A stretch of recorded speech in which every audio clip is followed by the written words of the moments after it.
Hello everybody, we are here with Ms. Jigna Shah, who has her own boutique called Reve, and she's a pass out and presently also faculty with NIFT Gandhinagar. So welcome ma'am. Uh, Thank you. so what exactly as a child or when you were younger, what motivated you to get into this fashion designing field? See, I would say basically it was colors because I was always fascinated by colors and I always wanted to live a very interesting life, not like, okay, go to office and come back and do your routine work and all. And this is the field which I think gives you a much wider scope to grow every day. You come across new people and then you explore a lot of things, new lands, new food, new people, and that is what.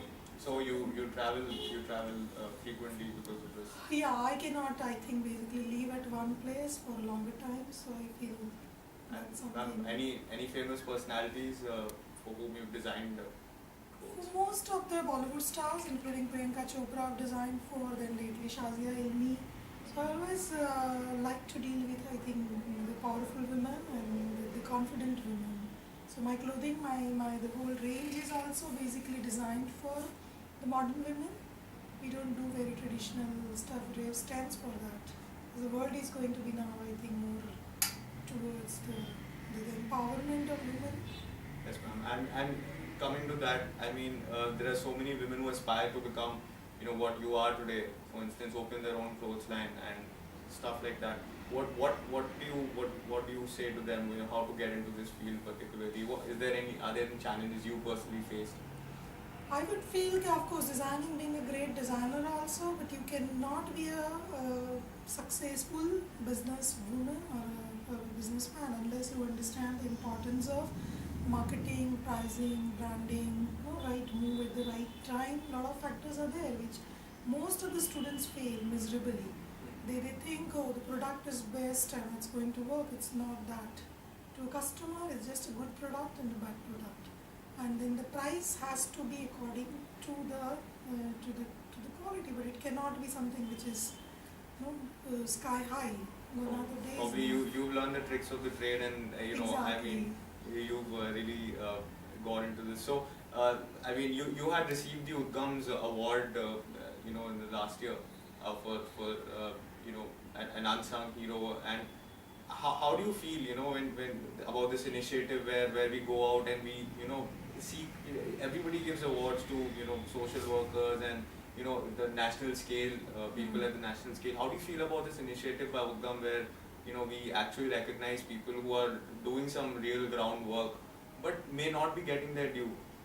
So see, basically there are a lot of people, they do what do you call the award functions and all, and I'm seeing most of them are just gimmicks, just marketing gimmicks, I would say. But Udgam Award, when I went there to receive the award, till then I wasn't very serious about it. Because I never, branded myself as Jigna Shah. It was more of Reve. And the person behind Reve is Jigna Shah. Okay, but then it was not that I would go and receive awards like as an identity. Because I would feel, okay, I've done all my struggle and I've gone through it, but not something which is, you can say, in the social work field, which is something which is to be honored. I would say, of course, business, to me, it's a much bigger challenge, even than a social work. Social work has its own challenges, but I would say business every day, I think it's a 24/7 job. so It's not something your mind has to be all the time, and you come across all new challenges every day. Like we had to basically, the struggle was tough also here, because when you run a high-end store and then 5-star hotel next door, you got all foreign crowd and Bollywood stars walking in Ahmedabad. My business was roaring, but then the problem was to have the right staff and to retain them, and then someone who's presentable. To sell Western clothes, you need to have a flair. So or basically, good language. your demand also must be a little seasonal, and I guess that would affect staffing, and that's why you have to take all these. It's more like you go to a Rolex watches showroom. You'll see like you won't have 100 customers a day. You'll just have maybe a particular number, 7, 8, 10, maybe in a month's time. But then this is what isolation you can say to an employee. Okay, to deal with it, to tackle with it, a lot of training is required, a lot of experience is needed.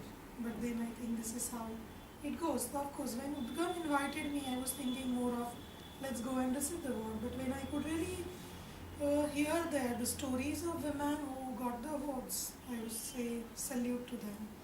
The heads off, I think my struggle, I was always thinking my struggle is something, oh, nobody's really understood what all struggle you go through it. But when I heard stories of other women, I would say they were real deserving women.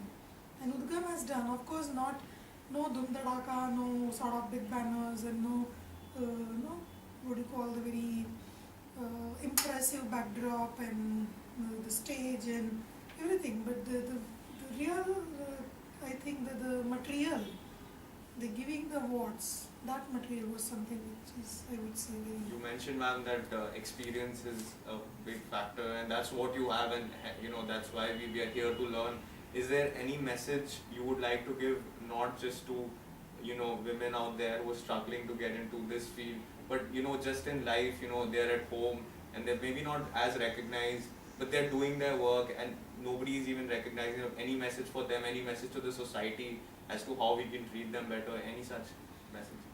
First of all, I would say women has suffered a lot, no doubts about it. But nowadays, I think the time has changed, and it has to start from man first.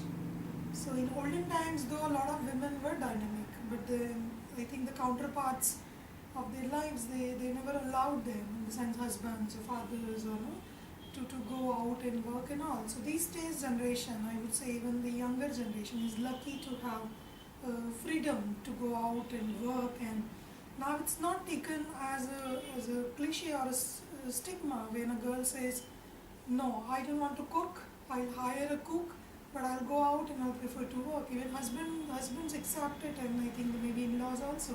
So it's not something कि नहीं घर का खाना ही और घर की औरत को ही सर्व करना पड़े, बनाना पड़े. So the sudden mindset, I think it has gone down even to the lower, not the lower class, but the middle class also.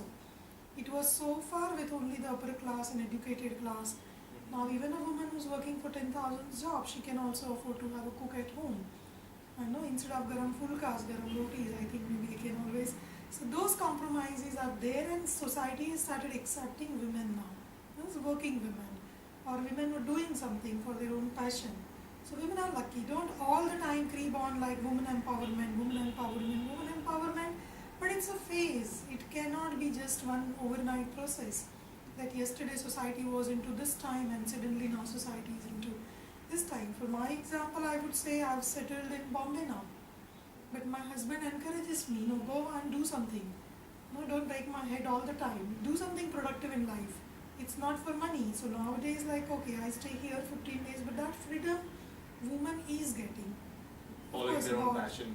Following their own passion and all. Of course, it is right now in the urban areas, but that would slowly and gradually go from urban to rural also. It would take time, maybe 2 years, 5 years, 10 years.